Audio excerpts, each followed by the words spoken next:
So it's tough to be an entrepreneur anyway, right? To be a CEO, a startup Yeah. founder. I mean, that by itself on a regular day is super ass hard. Tie in what you're going through now, where your entire business is, like I said, it's venues, it's selling tickets where people are getting together. I feel for you. First of all, just let me say, I'm having an emotional reaction to the situation you're in. So it's got to be super tough. I'm sure you've had some sleepless nights lately where you're waking up at 3 a.m. and going, oh shit, I don't know if this is going to work. Yes. But those, to be honest, though, when you're an entrepreneur, those are going to come for you anyway. Those are coming. Yep. Yeah, there's nothing you can do. The reminder for me, or the struggle for me, if I'm being honest, right, is to maintain an even keel.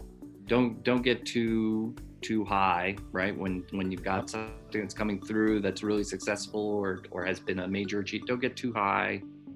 And don't get too low. Yeah. It's going to be up and down. In most cases, it's going to be up and down multiple times in the same day.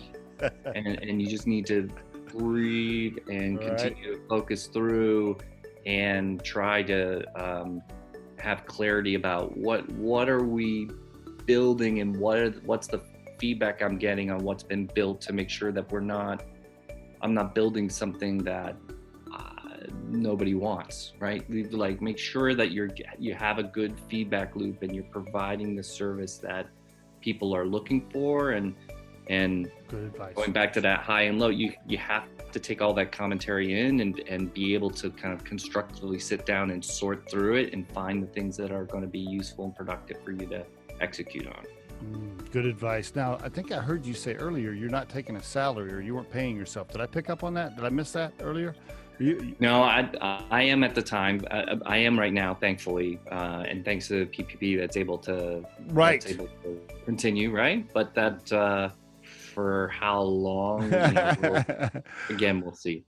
Right. I'm guessing you're not making as much money as you were when you were a GM working for other people running theaters. Maybe that would be correct, and it was. And certainly it was a little bit more secure. A little bit more secure. Do you ever have those moments? Where your wife is looking at you like, "Hey, Micah, I kind of liked it better when you were a GM for the."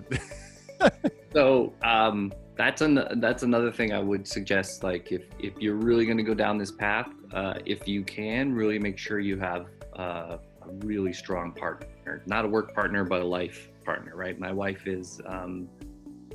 We've been together forever, and she is an integral part of my kind of critical thinking.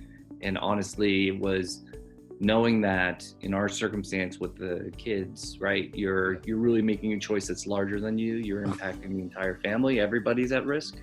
So it was a little over a year of conversations and planning and pressure testing, with her looking at and providing feedback and talking through, so that when it came time to actually make the jump, to pull that trigger, it was the right decision. And even with the highs and lows since then, there's no question that it was the right choice to make given my circumstances. Whether that means that this is going to become X, Y, or Z, I couldn't tell you, right? But you're on this path and you see what life presents and what the outcomes may be. The Riderflex podcast features entrepreneurs, business executives, and the stories behind how they got there, as well as daily tips on career advice and job interviews. Our show can be heard just about anywhere these days, but you can visit riderflex.com and click on the podcast page to hear all the previous episodes and learn more about the recruiting and consulting services we provide.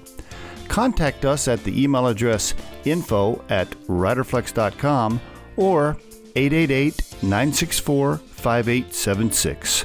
Thanks so much for listening, and if you enjoy our show, please be sure to subscribe to our channel and like the episodes.